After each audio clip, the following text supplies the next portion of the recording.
Coming up, it is the great 53-man roster debate as we put pen to paper and try to break down where Big Blue is going to go when it comes to the upcoming season and the roster. We'll take a look at all the key positions that matter most, maybe some surprise cuts and also keepers, not to mention reminding everybody that there will be an NFL league looking to dump some talent onto the market. We dive in coming up next.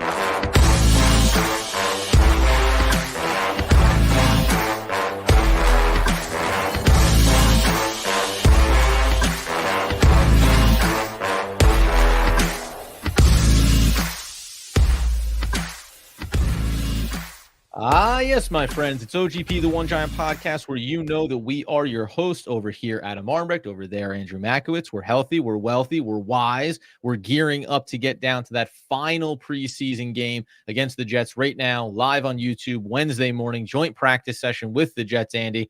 We're feeling it, though. And this is where we finally get to say what we think the roster is going to look like in the upcoming season.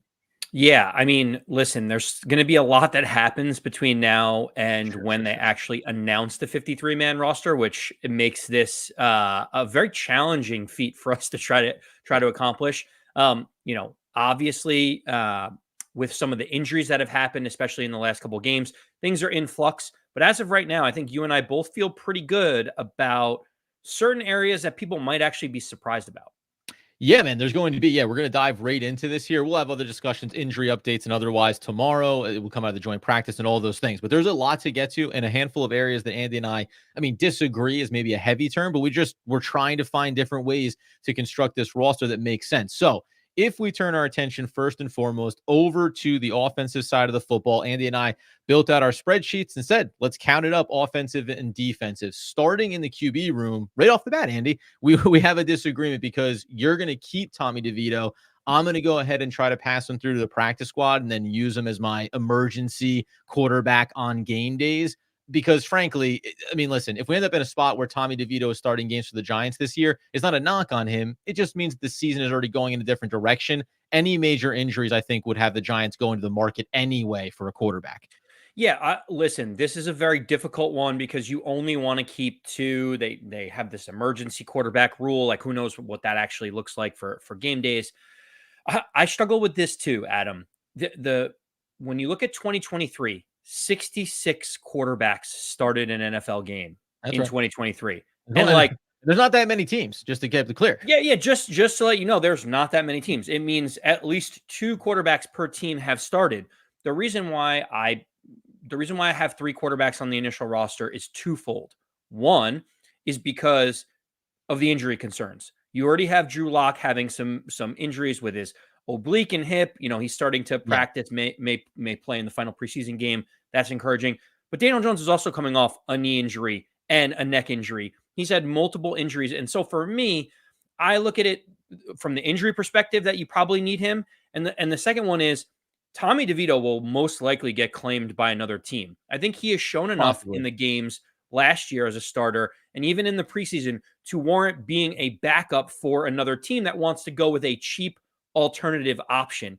Because Adam, when you look at who's left on the free agent market in terms of available QBs, you're talking about the likes of Brian Hoyer, Blaine Gabbert, Matt Barkley, Trevor Siemian, Ben DiNucci. You're talking about really starting to scrape the bottom of the barrel in terms of competent quarterback play. And I think Tommy DeVito is actually just a slight level above that. So I think we're kind of in agreement that DeVito's better than those guys I mentioned, but the Giants need they need that flexibility in that roster spot. So I don't blame you for only keeping two.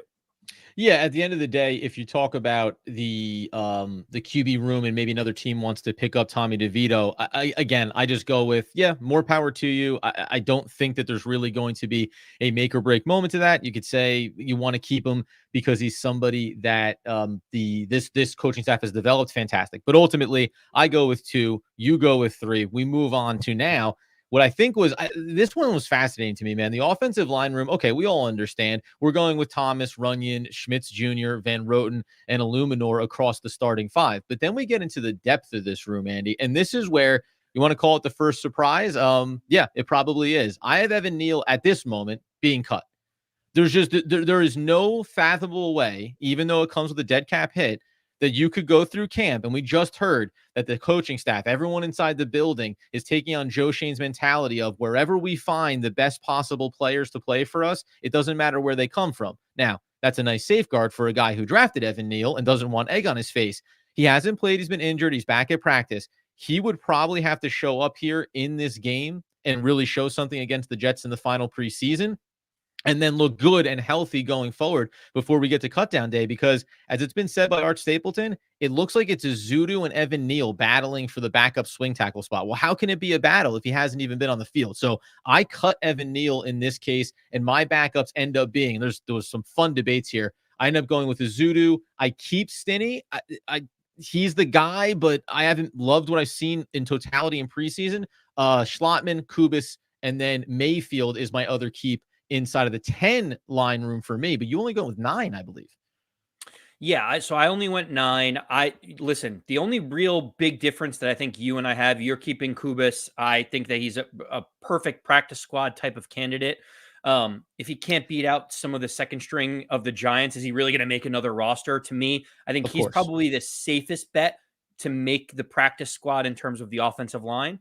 But Adam, the difference between you and I is just very simply, I look at the guaranteed money on Evan Neal, and I look at him versus Jalen Mayfield. I feel like is the real competition between who can grab that last tackle spot. Sure. And because Evan Neal was drafted so highly, because there is dead cap implications, and because Jalen Mayfield has no guaranteed money, to me, all of those things equal, Evan Neal is going to get every opportunity to make this roster and at least be on it come week 1.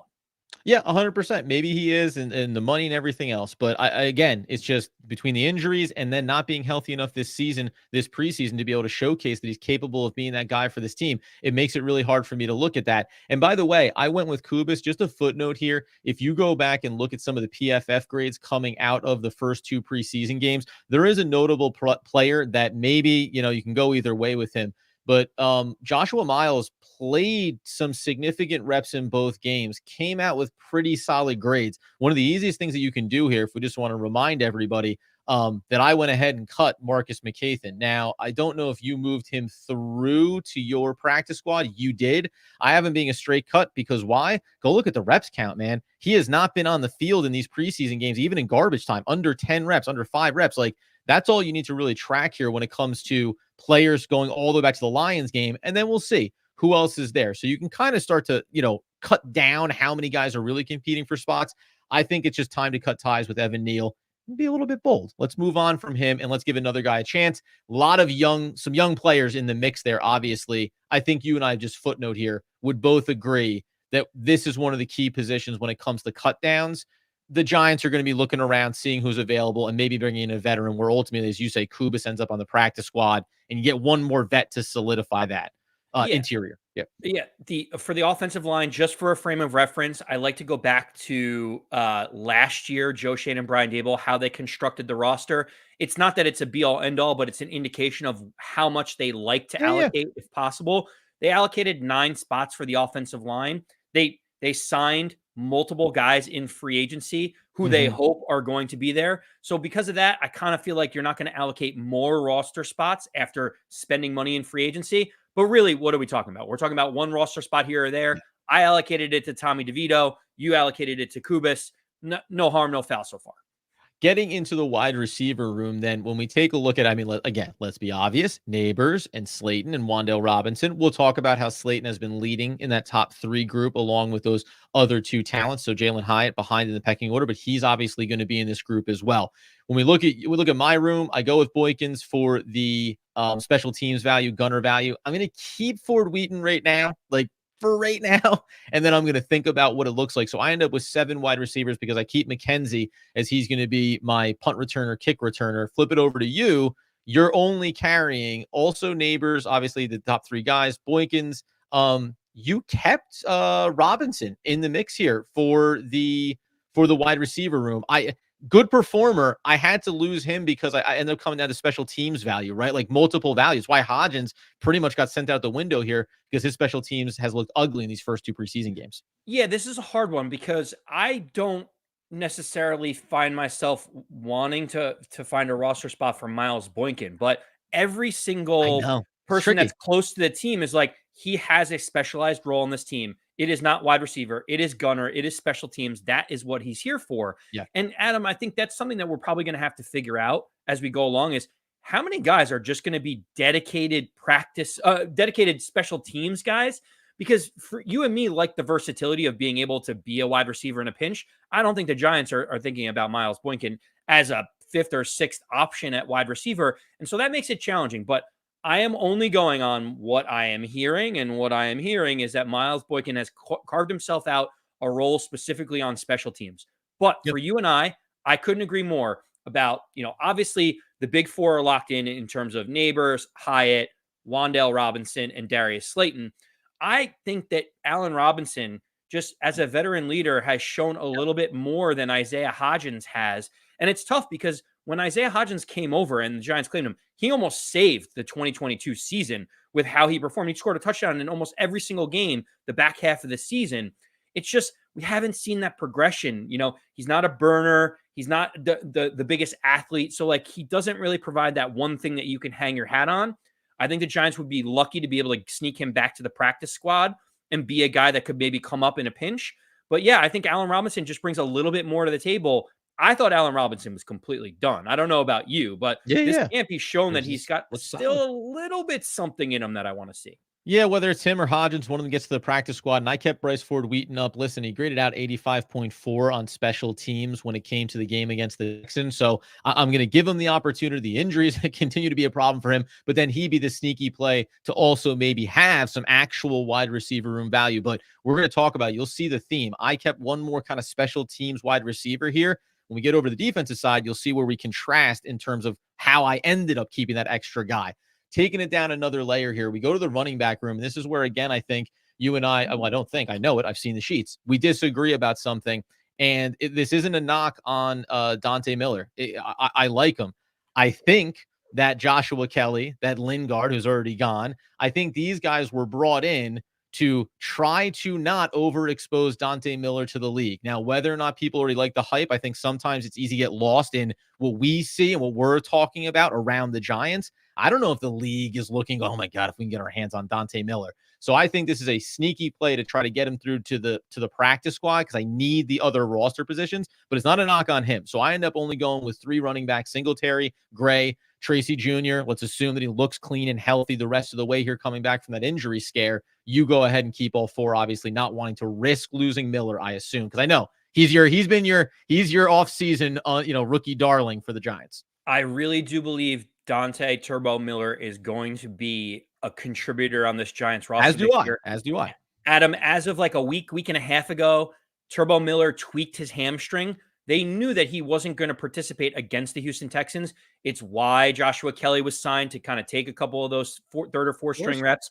I think the Giants are being very cautious because he is going to make this roster. I think they have seen enough explosive plays from him that they are going to keep him around. And so for me, again, I look back at the 53 from last year. Obviously the Giants kept 4 running backs then. I think the same trend happens here. I think all 4 running backs at this point, I was, early on in the offseason, I thought Eric Gray was going to be a prime cut candidate, practice squad guy. He has shown through practices, joint sessions, preseason games that he does look better than he did in his rookie season. So for me, I'm keeping all 4 on the roster. Yeah. And it's kind of tough when you do that because if I'm keeping 3 quarterbacks, I'm keeping special teams guys, and I'm keeping 4 running backs, this roster starts to fill up really, really fast. Well, it is fascinating. It's actually why you only kept 9 offensive linemen, because so far it's like, well, I didn't keep the extra QB. I did keep the extra wide receiver. You don't keep the offensive lineman. You get to keep the running back, right? So you see I have to keep pivoting back and forth. And just as a brief pause, as we shout out everybody over live on YouTube, first man in the door, Marty, who, by the way, good for you, Marty, because I think you are the one that said, found your YouTube password and got back in the game. Happy to have you back in the fold along with Charles and everybody else over there. So feel free to shout out some questions. We'll try to touch base with them on the back end of the episode. Now, as we continue to roll our way through this roster, here's another one. We get to the tight end room. So for me, and I have a sneaky play here when it comes to tight end and also the fullback position. I believe Daniel Bellinger still comes in starting the season as the starter for this team. Theo Johnson, it's, hey, let's get him up to speed. The guy that I think that's the sneaky one here where you and I actually have an agreement is I go ahead and I get rid of Manhurts. He's a cut for me, and I keep Jack Stoll. I think the only reason why we didn't see and feel this sooner is because Stoll was injured. Now he's back. He looked good in the first game, looked good on special teams in his first game back against the Texans. He's younger. I think that the Manhurts is a nice veteran connection to the staff. He's gone. I only keep 3 tight ends, though, and then you go ahead and you also make the same move with Manhurts as well. I couldn't agree more with you on that piece of it. I think, and we talk about Jakob Johnson. Some people are calling him Jacob Johnson, but I've heard Jakob Johnson, so we're going to go with that for the time being, Adam. Jake Johnson, heck of an actor. I think New Girl. I mean, please. Oh, there you go. Look at you. I think the signing. We're here to help podcast. If I could recommend. No, please. Sorry. Go on. The fullback signing of Johnson to me was more of a correlation to Manhurts' role than it is anyone else's. Manhurts is the blocking tight end, the guy that come in big packages to kind of move the pile. And when Johnson was signed as a fullback, people were like, ooh, Daniel Bellinger doesn't block, and he's not the athlete that Theo Johnson is catching the ball, so he's the guy. I kind of look at it there like there's one roster spot between Chris Manhurts and Jakob Johnson to be a blocking tight end / fullback. One of them is going to win it out. I'm going to give it to the guy that Carmen Brasillo has been with for the last 5 years and got signed most recently. So for me, I think that he's probably the sneaky guy that makes it. I think Manhurts is out. I think Stahl goes to the practice squad. That's kind of the tweaking that I think you and I kind of disagree on, is like who makes that last cut. But we think 3 of course, tight ends is kind of the way to go. And by the way, so here's the couple of the footnotes of it, because you still have Cager listed on making the team, but that's could be injured, designated to return. So there's an occupation there. You could technically put him maybe into the cut spot, quote unquote. The Johnson piece of it here, here's where I got tricky about it though. International portal, baby. That means you can expand your practice squad to 17 if they are designated as an international player, which Johnson is. So this is the way that I go in and manipulate my offensive side of the ball. I'm still going to keep him, but I'm going to let him go through the practice squad. I don't think anyone's rushing to claim Jakob Johnson, and then he's there. And to your point, you see what happens, because I have Cager, same thing, designated to return, maybe comes back from injury. But if Bellinger looks solid, as actually take him off the table, if Theo Johnson looks solid as a pass catching tight end, you combine that with Stoll, then you could go ahead and bring Johnson up, make a decision about that. Certainly offensive line somewhere on this team if you wanted to get Johnson up. And as we know, injuries happen. So as it stands, we both went with 25 players. I'm going to put Cager for you into that DTR category. So 25 offensive players. We had a difference on number of offensive linemen, difference on wide receiver room who stays, and then differences in the tight end and the running back room. So we have 4 or 5 spots there. I've also highlighted for me, and we'll touch on this at the end, 1, 2, 3, 4, 5 players, Ezeudu, Kubis, Mayfield, Ford Wheaton, and Stoll as being guys, along with Evan Neal, even though he's on my cut list, as, hey, these are the fluid ones. I got 6 guys that are fluid based on what happens over the next 7 to 10 days as we get to that cut down when it comes to the rosters reaching 53. That means, though, Andy, that we turn ourselves over to defense. And this is where I think it's going to be fun, too. Fun, and by fun, I mean absolutely confusing, because there is so much open here when it comes to expectations on the 53-man roster right now. I don't know if I was really going in bullish about my choices right out of the gate, though. We both agree, Chapman, that guy has done it. He deserves it. He's going to be in there. I mean, as it sits today, he has a starting role for the New York Football Giants, leading things off on the defensive end. I mean, it's tough because of the way that the Giants, and starting in quotations based on formations. Well, this is where I have the biggest problem. And, I've seen some people mention in the chat, like, oh, they got to keep a roster spot open for a cornerback. I actually think the roster spot is left open for the defensive line. Like, I still feel, you let A'Shawn Robinson go. You traded Leonard Williams. Ryder Anderson got released. There's been injuries across the board. It feels very, very thin at the defensive line, defensive front spot. I've seen a little bit from DJ Davidson, but like, he's been a guy on and off, maybe a practice squad type player. I don't know if he's solidified himself as a guy you can trust rotationally, but Elijah Chapman, Dexter Lawrence, Nunez Roche, and I have Jordan Riley as my guy in there. It's tough. Like, the Giants kept 6 defensive linemen last year. Right now I have 4 that I feel confident will make it. And then DJ Davidson would be 5. But here is the area where I really think the Giants are still trying to figure it out. Maybe other people think it's it's easier than I do. I think this is one of the more complicated situations for the Giants. Yeah. So one of the ones right off the gate, I don't have Jordan Riley making this roster. I go back and I think about it, and it's like, okay, he's been consistent. He played 136 reps last year, like 26% of the snaps. It's not nothing. It is something. And he played 34 on special teams. I just don't know the difference starkly between him and DJ Davidson. And that's not me trumpeting DJ Davidson, but it's just looking at the numbers and saying, if I'm going to go with one of the two players, I'll go with the guy that we drafted. And a guy, you can go look at the grades in the first 2 preseason games. I think he's been a little bit better than maybe we got frustrated by when he had a couple of big penalties. Obviously, in the preseason, that's going to hurt you. So when I look at my sheet, I take Riley out of it, but it only speaks to your point. I'm keeping Chapman, Lawrence, Davidson, and Nunez-Roche. And then I'm waiting for other people to become available. You mentioned about the secondary. We'll talk about that here. I just think that this room is wide open for other players to get added into it. And it can just be a depth piece because, as a reminder, Dexter Lawrence is going to play an incredibly high number of reps. So you're really talking about breather reps, assuming health, as we get into the outside linebacker room, the inside linebacker room as well.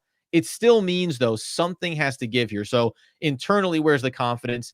I wouldn't be shocked if it is Riley that stays and it's Davidson that gets kicked to the practice squad to continue to develop. But remember, Davidson came in old. Like, he's already over 25 years old. So, you know what I mean? Like, you're not really debating about developmental project. I think if he gets cut, then he's gone, or, whichever way it's going to go. So I say you keep one, you lose one. If we turn our attention then over to what becomes more exciting here too, is let's go inside linebacker here first, just because you and I have different sheets when it comes to that.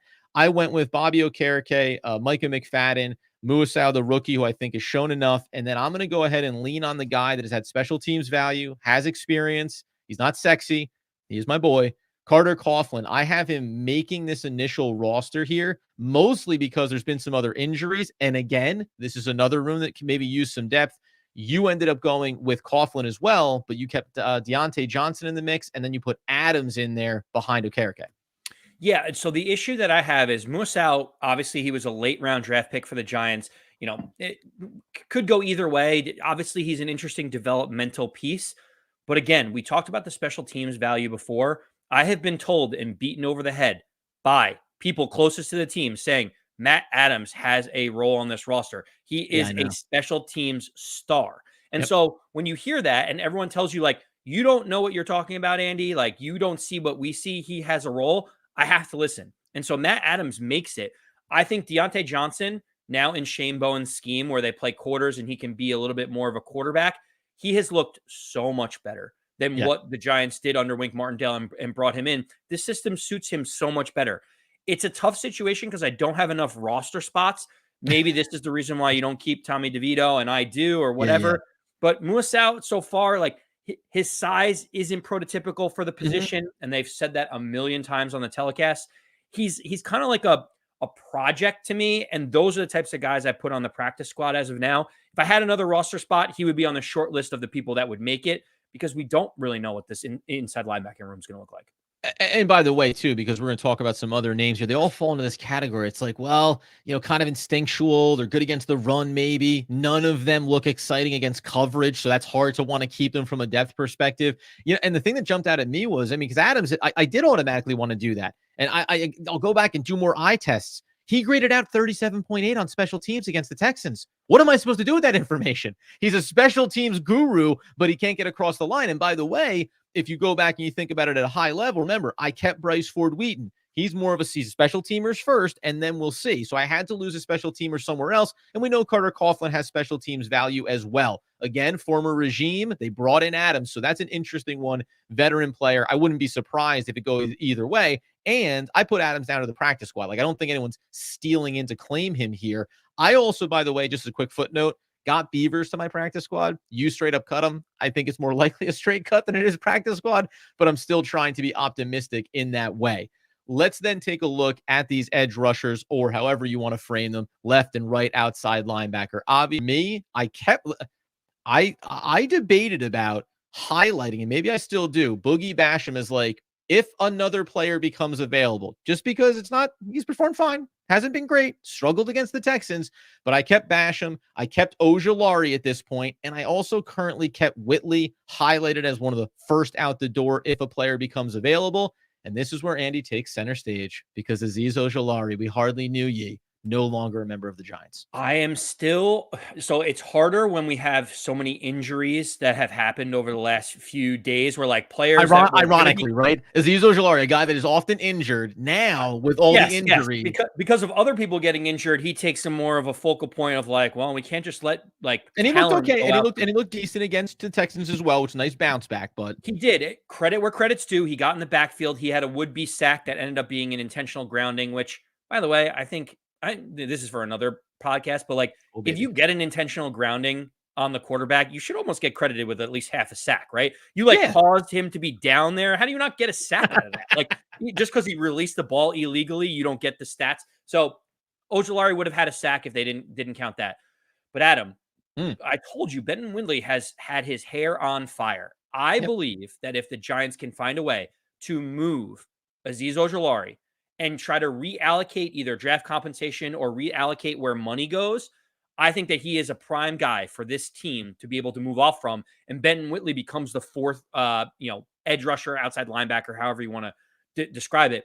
Listen, I asked Dan Duggan of The Athletic, point blank, is Ojulari's roster spot in jeopardy? He said, I don't think it's probably going to be an outright cut, but he is, Andy, a sneaky trade candidate. And that's kind of where I've been at in my mind is, imagine you could get a 5th or a 6th round pick for Azeez Ojulari and then use that to be able to trade for a cornerback from another team that like is kind of in the same position where there's too many bodies in their room. Yeah. That to me is a great reallocation of resources for Joe Schoen.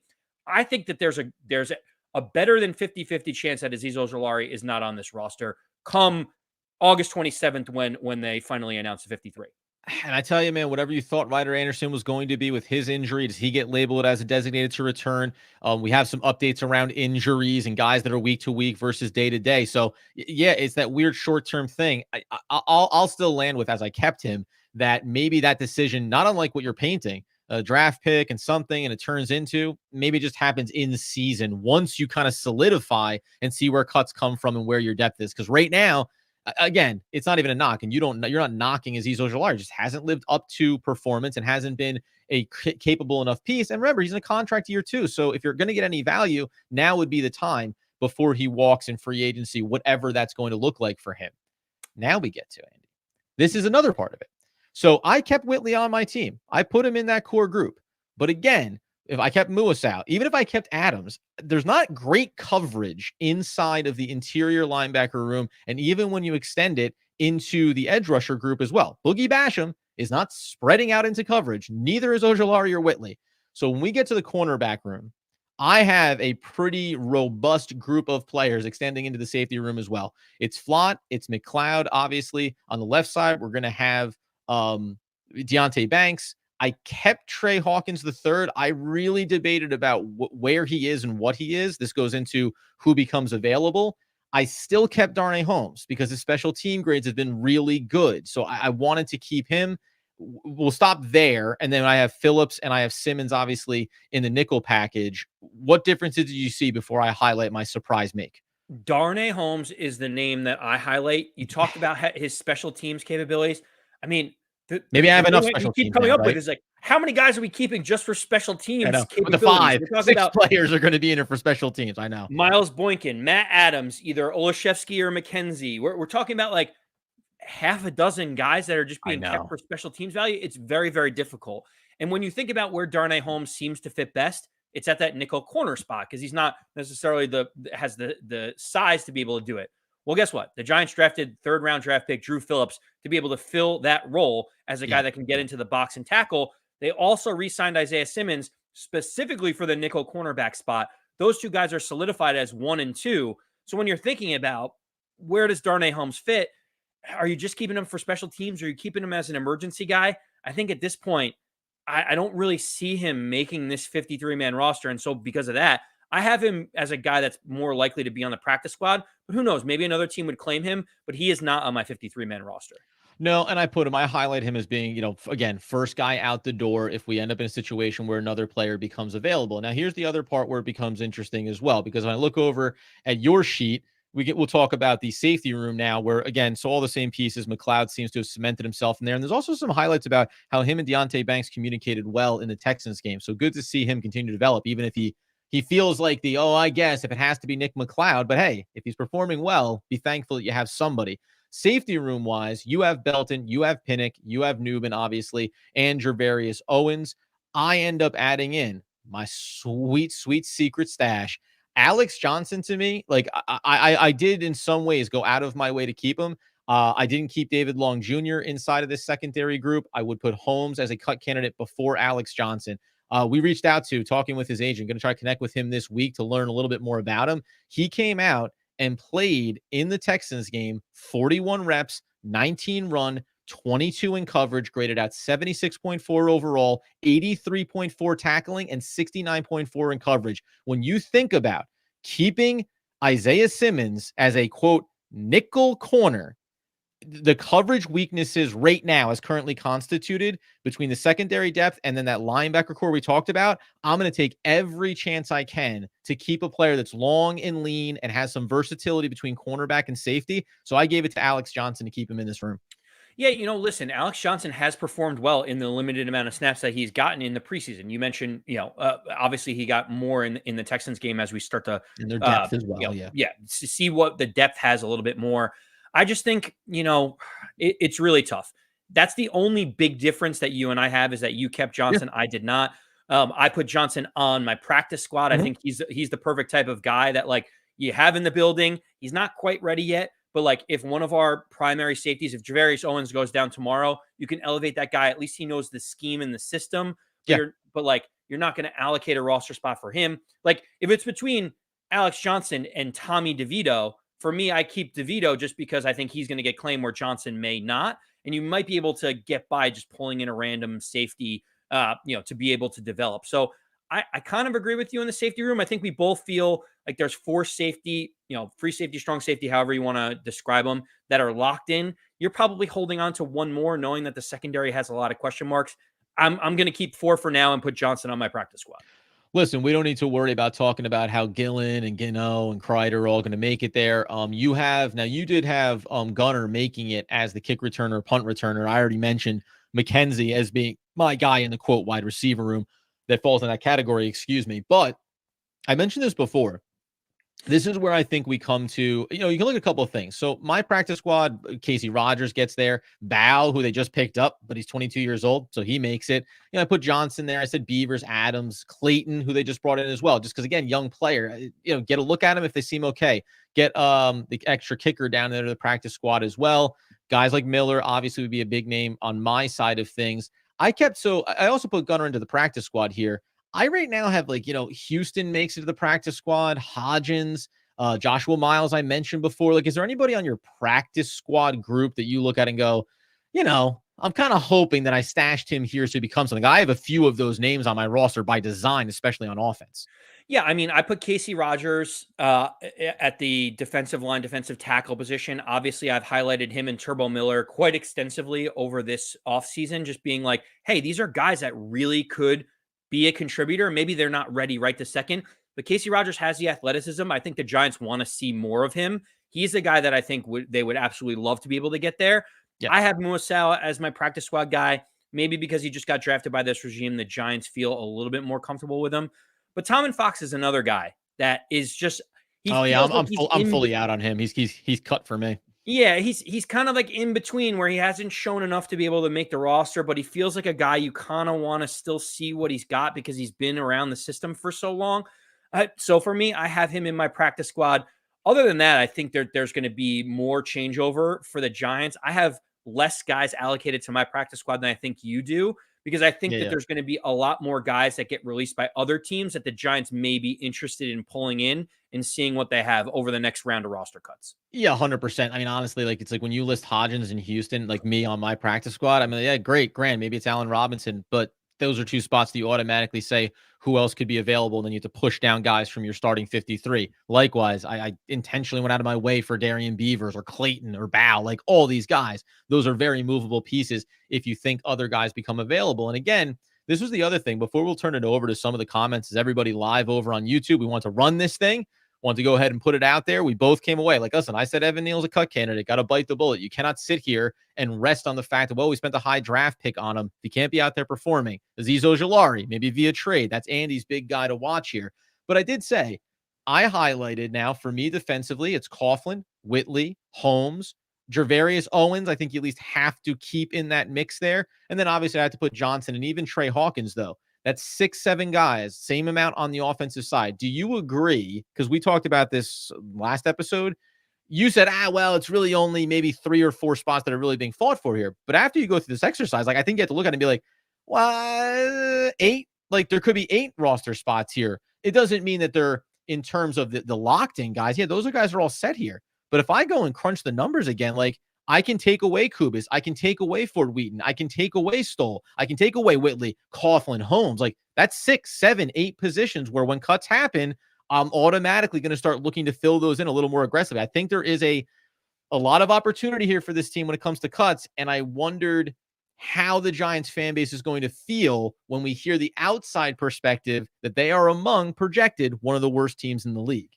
Yeah, I mean, that's the hard part. There's going to be a lot of this fluctuation. I think this is why you and I just even off to the side as we were building this out. It's so hard because, Joe Shane came out and he said about 51 spots feel out of the 53 like they're kind of solidified. And then he backtracked. He's like, well, maybe there's more than that. And, truth and a lie at the same time. Does he feel confident in certain guys? Sure. But yeah, it's tough. Like, do you keep Tommy DeVito or do you keep Darius Musa? Do you keep Darnay Holmes or do you keep Jalen Mayfield? Like there's all these different questions. It's not just which guy in the cornerback room ends up staying. It's which value do you have in each of these positions? Because it's not like do you keep, this guy or this guy at the linebacker room. It's do we need to allocate more funds? Is there going to be cuts at this position? What can we actually afford to do as a team? And so I find that fascinating. At the end of the day, a couple of things here. One, don't go anywhere. We're going to close out the official show and then stick around for a few minutes with everybody. I have some comments highlighted that we'll certainly get to.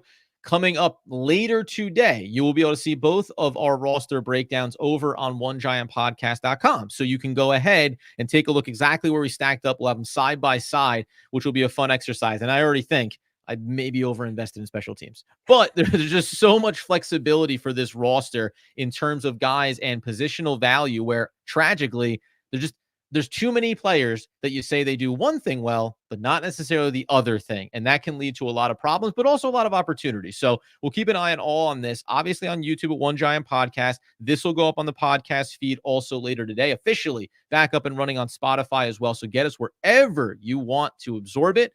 But until the meantime, until the next time, until the best times, and in a moment, live with you and your comments on YouTube, as Andrew Mackwitz would want, need, and nay, demand the people know. As always, let's go Big Blue.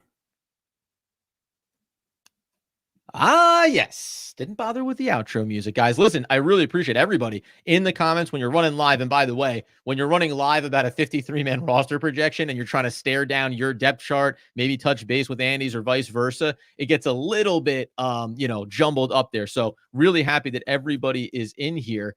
And we had a handful of comments. So Marty was one of the first people in the room. Got that password back. Love you, Marty. Way to put in the work, because I often think, I'm done using that app once I've lost my password. He came in with, what is our biggest need that we spend the $18 million in cap space? I think we can use it to get Hassan Reddick. That's not going to be on the menu, mostly because exactly what's happening right now. He wants a massive contract, and you're not going to give another massive contract out. And it's really, you're talking about $8 million would be anyway what you'd be looking to accomplish, as far as what you can spend then going into the regular season. Well, there's two issues and a challenge for the Giants in that regard. One is that the Jets just traded a 3rd-round pick for him, and they would want draft compensation for him that the Giants wouldn't be willing to give up to be able to get Hassan Reddick. The second piece is, even if the Giants were willing to give Hassan Reddick that contract that he wants, which is $20+ million on a multi-year deal, Yeah. They've already allocated those resources to Brian Burns, and they still have to pay Kayvon Thibodeau. So, like, the timeline of what's going on with Hassan Reddick does not line up to what the Giants wanted to do. If the Giants were going to make this, they would have signed Bryce Huff earlier on, Yes. They as a should have free agent, maybe signed like Bryce. the Eagles did, instead of dealing with the Hassan Reddick mess. So for me, he's just absolutely not in the cards. Too expensive, draft capital, and with how you have to sequence all the contracts, he just doesn't make sense for the Giants timeline. Let's go ahead and hit a couple of guys here. You have Neal talking about Tommy DeVito would definitely get claimed. Can't see Joe cutting Evan Neal purely on the draft pick. Listen, like, awesome. And I'll also just throw in New Yorker, who said trade Neal for a pick. I'm not debating whether or not Tommy DeVito will get claimed. He might. But what does that really mean? He's 26, 27 years old. He's a fun story. He's a nice backup. And if he stayed here, he could be that for a number of years for the Giants. Okay. It doesn't impact my overall outlook for the team by losing a player like that. Unlike, let's say, when I say Deonte Turbo Miller, get him through the practice squad, I'd be disappointed to see him go. By the way, again, mid-20s running backs, that's what we're talking about with all of these guys. So I think you get overexcited about players that mean something to you. Maybe he would definitely get claimed. And the Evan Neal piece, obviously, man, and listen, you cannot, again, throw good money after bad when it comes to players. If you are going to sacrifice a roster spot, make the case, almost like Andy did before. Hey, I keep Evan Neal over keeping Bryce Ford Wheaton. Fine. First round pick. Could still be a player for you. Swing tackle. Great. I would keep him over XYZ. But then get to a point when you need to keep player X, and all of a sudden you keep a roster spot for a guy that either has been injured and unable to perform, or when given the opportunity has not performed well. Listen, the argument that I kept Tommy DeVito because I believe that the Giants want to just have consistent quarterback play. Listen, there's a debate about whether or not, we didn't say in an episode that maybe he's deserving of being the backup over Drew Lock. Real quick, by the way, the reason why it's impossible to make these other decisions is because, and Andy talked about this in the offseason, when you commit the guaranteed dollars to Drew Lock, you are not afforded to say, oh, it turned out Tommy DeVito looks pretty good. We're going to keep him. We're going to jettison Drew Lock and we'll figure something else out. You are locked into, pun intended, Drew Lock because of the money there. $5 million guaranteed to Drew Lock meant he was always going to make this roster and always be the backup. And listen, you understand from Joe Schoen's perspective. The issue is when Daniel Jones went down and you Tyrod Taylor and then Tommy DeVito, they're like, you didn't really have a plan. The offense couldn't function. If Joe Schoen didn't address the backup quarterback position and just went in with Tommy DeVito, and Daniel Jones goes down and Tommy DeVito plays 12 to 14 games again, they're going to look at Joe Schoen and say, you did nothing to prepare for a guy that is often injured in Daniel Jones. So for good or for bad, the Giants have decided that Drew Lock is the insurance policy for Daniel Jones. Yeah. The other thing that I will say is, if Tommy DeVito starts a lot of games for the Giants season is going off the rails anyway. That means that Daniel Jones is gone and either Drew Lock has been injured or did not play very well. Where are the Giants at if Tommy DeVito ends up starting games? So I do understand it. But for me, it's like, in a pinch, if you need him, he feels like a guy that still has value for the Giants. Of course. The other thing is, too, is, again, we're getting a couple of these talking about Evan Neal specifically and being locked into the money. I get it. I think it's like three something million to dump him in dead cap. Like, at some point, you just have to pull the trigger on that. However, the other one that came up here was about Hodgins. I think Hodgins from Ken, who also made the comment there, I think, about Neal and his value. Hodgins would get claimed. Okay. I mean, he was signed off a practice squad when the Giants got him. And then nobody else took him. And then he ended up back on the Giants again. Like, nobody has been clamoring for Isaiah Hodgins. And I'm not knocking him. I just think that the value is internally perceived about what this wide receiver is relative to age and other rosters. Prime example, like we said, we like Isaiah Hodgins. He contributed greatly for this team when they desperately needed some help in 2022. Adam, you kind of mentioned it. I'm just going to give you the sequence of events. Obviously, he gets claimed, played pretty well. Giants had him on a restricted tenure, brought him back. He ends up not really playing, not really contributing too much last season. Free agency started on March 13th. Isaiah Hodgins could have signed with anyone. Could have gone anywhere. Yep. The best deal that he had out there available was 8 days later signing with the Giants on a 1-year, $1 million deal. The money and nothing was out there for a minimum deal for Isaiah Hodgins, even if someone wanted to guarantee him a little bit more money. So it's tough. He could get claimed. But again, we're talking about that last fringe roster spot. Does Allen Robinson give you a little bit more? The only way that this will work out for Hodgins is if you follow the money. He was guaranteed about $350,000 in that deal. Allen Robinson only got $25,000 guaranteed.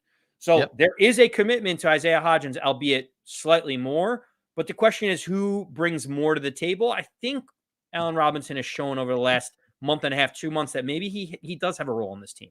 And ultimately, again, the money that they committed to Hodgins is just a communication about the Giants feel about him. So maybe it's more likely they keep him. But I don't think it's more likely that if cut, some other team is jumping to grab Isaiah Hodgins onto their roster. That being the case, man, hold on. Yeah, this might be a good one. I got to check in Charles. I got to check in Charles K here. If you're a cut candidate for the Giants, I don't see 31 other NFL squads saying, "Oh, we got to get that guy." Yeah, that's the summation, Charles. And it's, some guys are young and developmental, and you like that. Other players, Isaiah Hodgins has been in the league. He is, by and large, been a practice squad player more than he's been a contributing member of an NFL roster. And the last time that he was a contributor for the Giants was when they were devoid of players in that room, right? And it was in a bad season as well. Actually, no, he contributed in the playoff run season, so I shouldn't say that, and had a nice role in that game too. Ultimately, at the end of the second day here, Andy, it's going to be interesting to see the choices that the Giants make. I don't know how they feel about Tyler Nubin right now versus how they think they'll feel about him in week 4. That impacts the choices you make around Dane Belton or around Gervarius Owens or even Jason Pinnock, man. Like, when you go and look at these grades in the secondary, we'll close out on this thought. There are so many more questions right now at every position. Even Tay-Bang, like, everybody has questions that need to be answered at every single position to me in that secondary. And that is going to be the most fascinating watch when it comes to cuts. Because 2 guys, 3 guys, depending on what it looks like, I really can see a lot of new bodies coming into that room just to see if someone can stick. And we didn't even mention that Trey Herndon, who's played kind of fine in preseason, but we both cut him. Why? He's a veteran, and it doesn't get you excited, but maybe we're overlooking just like consistent baseline. You are looking at the secondary. I'm looking at the defensive line, but we both agree that of the 53-man roster, there's at least 2, maybe 3 guys that are not in the Giants building today that will likely be on this roster after other teams that have far more depth than the Giants make their initial cuts. Yeah, and that is that we're talking about almost like forcing guys onto the 53-man roster as opposed to struggling to not lose guys off the 53-man roster. That being the case, though, had a lot of fun doing the live. It went very smoothly in spite of Andy being a little bit concerned. A lot of names, a lot of numbers, a lot of stats to carry over here when we talk about the 53-man roster. We'll be coming back in tomorrow. We'll do takeaways from the joint practice with the Jets and then all the injury updates. Dan Duggan did a great job, ran down the laundry list, and that informs a little bit about the decisions that you make. And then there's one more final preseason game. So if we're talking about those fringe roster spots, there's going to be one more opportunity, we think, with a lot of depth reps to prove that you are deserving of being a part of Big Blue in 2024. Until the next time, as the reminder, get us on YouTube, get us on the podcast feed, and till the next time, and for the best times, as Andrew Makowitz would want, need, and nay, demand the people know. As always, let's go Big Blue.